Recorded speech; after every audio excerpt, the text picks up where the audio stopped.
So what do you have to do in those situations? How do you beat insomnia? And I'm going to sound like a broken record here, but if you can't sleep, you have to do your best not to get frustrated about it.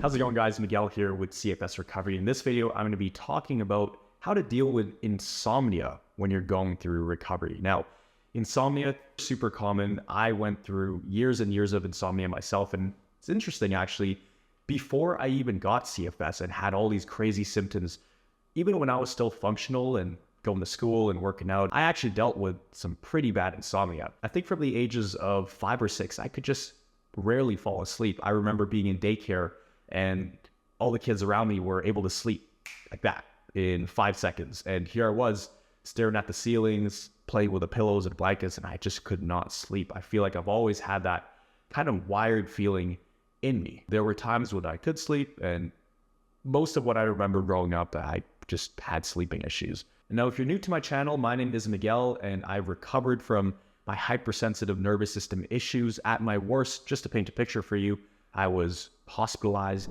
bedbound. I had to get spoon-fed for months. I couldn't shower for weeks at a time, and I was just in a really bad place.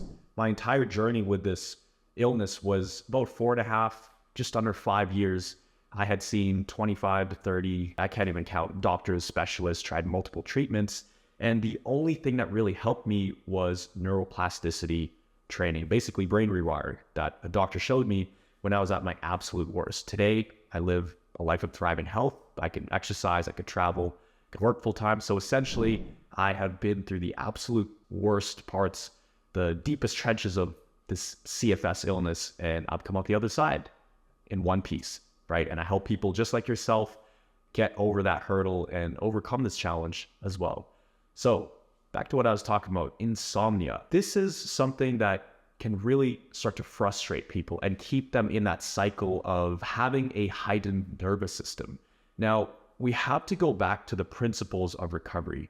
What is the number one thing that will help you recover? What's the number one needle mover in your journey? It is, one, responding well to symptoms. That's the golden rule. If you can respond well to symptoms, then you don't get stuck in this spiral, this downward spiral, in this cycle of symptoms and then getting anxious or frustrated or worry about the symptoms, which equals more symptoms, which equals more frustration and worry. Any negative emotional experience that we have is not ideal for putting your nervous system in a place of healing.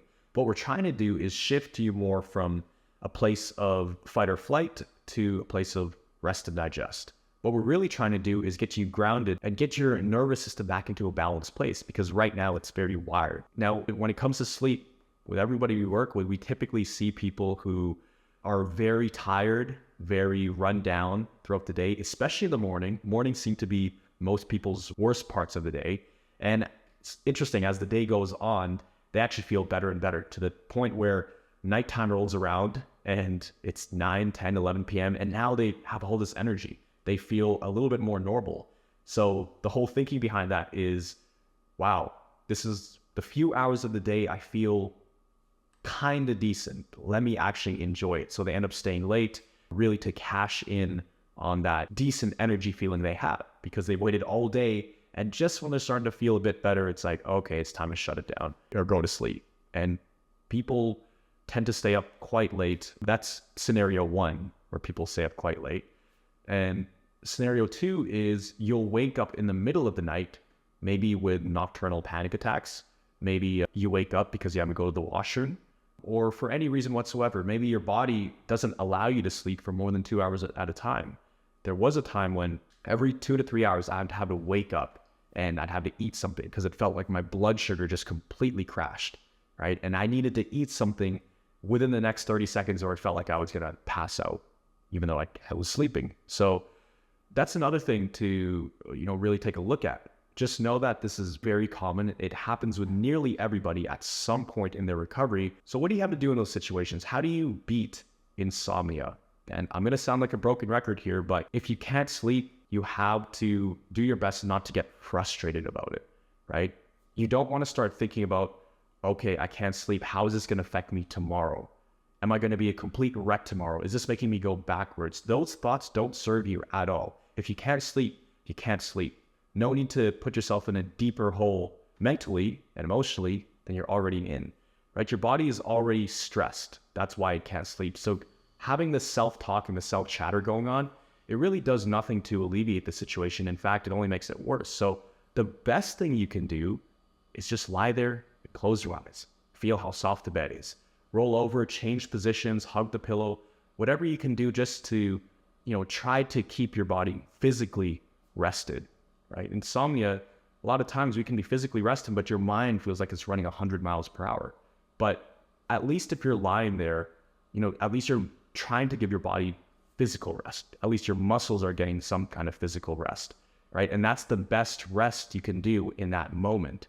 So sometimes the best thing to do is just lie there, close your eyes, and focus on your breathing, right? And put your body in the best position possible to initiate healing and rest. Now, there are other times when, especially if you're more functional and you can actually move around the house, you can read, you can listen to music, sometimes it might be 2 or 3 a.m. and you won't be able to sleep and you just have that wired energy, like you can't sit still. Sometimes it's actually better for you to get up, go walk around the house, go read a few pages of a book, listen to a podcast or something, listen to light music. And sometimes that's better than lying there, because if you're lying there and you're really wired, your mind will go down all these mental rabbit holes. It's going to take you to Pluto. It's going to take you to a different galaxy, right? It's going to have all these different timelines going on in your head. It's like you're living in a different world. So sometimes that's not always the best case, especially if you're dealing with lots of symptoms, because you will start to ruminate on things. You'll start to worry about the future or ruminate on the past, start to really feel sorry for yourself. So sometimes you need to take your attention during that time period and put it on something else, whether it's a book or music or something. Just walk around the house, get that jittery energy out by standing up and going to another room or something. Go lie down on the couch. Ultimately, you want to do everything you can to minimize the amount of frustration you feel with insomnia. And if you could do that, and if you can learn to quiet down the nervous system, this takes time. This doesn't happen overnight. You can really, really start to see great results in terms of getting rid of the insomnia. And, everything ties into one another. It's not like you can fix the insomnia and then your CFS symptoms go away, right? It's not like you can fix one specific thing and then the insomnia goes away. It's all kind of intertwined together. So don't get too focused on chasing down symptoms. I guarantee you, insomnia is not the one thing that's going to change everything. It may be one of the big factors, but it's not everything. You need to focus on recovery as a whole. And I know it can be very confusing trying to chase down these symptoms, and insomnia, trust me, I know, because there was a time when I didn't know if I was awake or asleep. That's how bad my insomnia was. And the more I worried about that, I didn't realize it was keeping my nervous system on edge, keeping my nervous system hypersensitive. I remember growing up, I actually would always think about where my mind goes when I go to sleep. And what I realized, the issue was losing that sense of control. I always wanted to be in control. And I would think to myself, wait a minute, if I'm unconscious, where's my mind?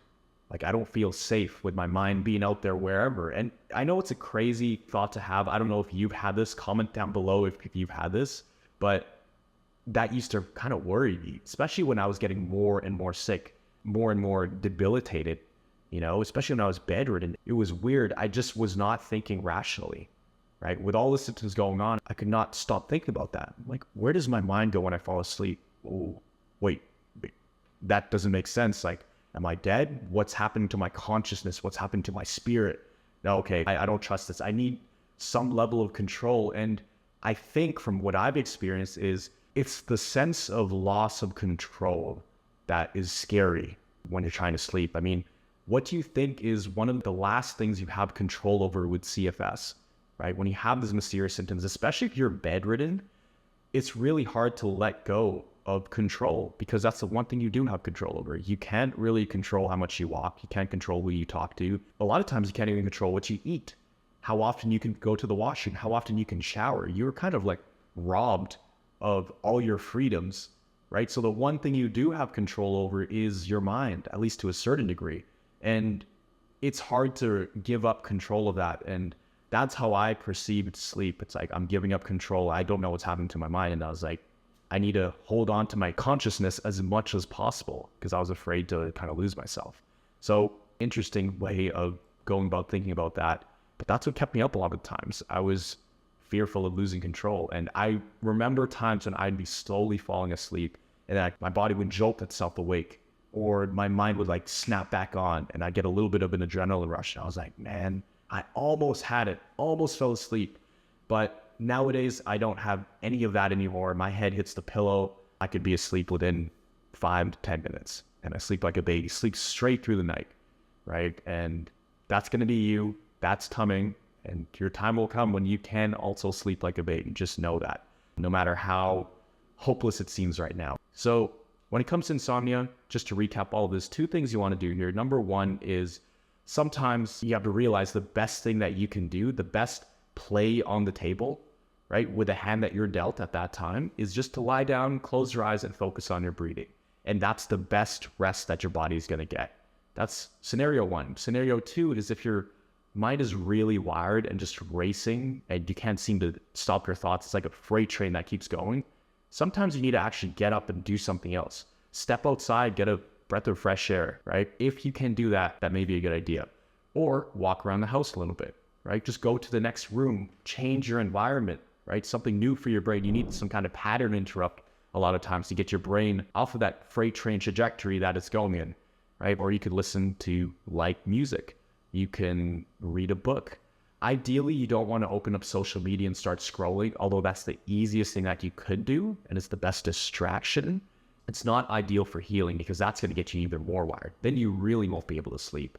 I know because I've done this many times, but just know that with insomnia, there are people in our program, Recovery Jumpstart, their insomnia is absolutely brutal. One of our coaches in the program, actually, she went about 9 days straight without sleeping. And it got so bad that she actually had to go to the hospital because she was starting to go crazy. And now she's fine. Now she sleeps like a baby. She's actually training for a duathlon right now. So biking and running, and she's working out. She's fit again, right? And she's working full time. And she was in a place where she could not sleep for 9 days. She was hospitalized. And, it wasn't just the insomnia that caused her to go to the hospital. It was all the other symptoms: crazy POTS, high heart rate, palpitations, brain fog, insomnia. So there were so many things she was dealing with, and now she has her life back. And we see this all the time in our program. In fact, I'm going to pop up some snapshots up here where you can see all the people getting the best sleep they've had in years, or sleeping through the night for the first time in such a long time, or actually finally feeling refreshed in the morning upon waking. There are so many examples of this happening. So if these people can do it, and they were just like yourself, when they first came to the program, they were desperate to do anything to get their life back on track. They were super frustrated with insomnia. They were getting pretty emotional at the fact that they couldn't sleep, and that kept them in the spiral. But once you learn how to rewire a lot of the stuff, it's not just the insomnia that goes away, it's everything else. Because like I said, they're all intertwined. And another thing I do want to mention is that if you do have an adjustment period, if you are in a little bit of a symptom flare, your insomnia may be a little bit more intense. You may experience more of it, and that is completely normal. That is just a clear sign that your nervous system is a little bit hyperstimulated. That's normal. Remember, adjustment periods are part of the process. And if you haven't seen my video about adjustment periods, definitely check it out right up here, because it's going to help you understand the difference between an adjustment period and a crash. Most likely you are in an adjustment period. So I hope you enjoyed this video. I hope you got lots of value out of it. Like I said, I just want to remind you that even if you have insomnia right now, no matter how bad it is, even if you haven't slept for days, just know that it does get better. And we see it all the time. And I've been through it myself. Once you recover, you're going to be sleeping like a baby. That is definitely something I appreciate nowadays. I love my sleep. Now I get about 6 to 8 hours of sleep a night. On the weekends, I'll sleep about 10 hours. And there was a time when I wished that I could just have one night of sleep. I would give anything, all the money in my bank account, take my car, take everything I have. I just want one good night of sleep. And I get to experience a good night's sleep every day now. So I hope you got a lot out of this content. Hope you enjoyed this. Hope you got lots of value. And if you did want some extra help on your recovery journey, If you needed some guidance and a structured plan, because that's really what we specialize in. We look at your symptoms, your activity levels, your history, all the things you've tried, to identify the specific roadblocks for you, and we actually build you a personalized plan in our program, in addition to being able to interact with other thrivers just like yourself.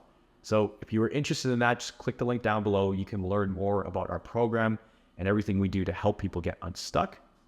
If you enjoyed this video, hit that like button, comment down below your favorite part, and always remember that you are a thriver and you are just one mind shift away from living a life with thriving health.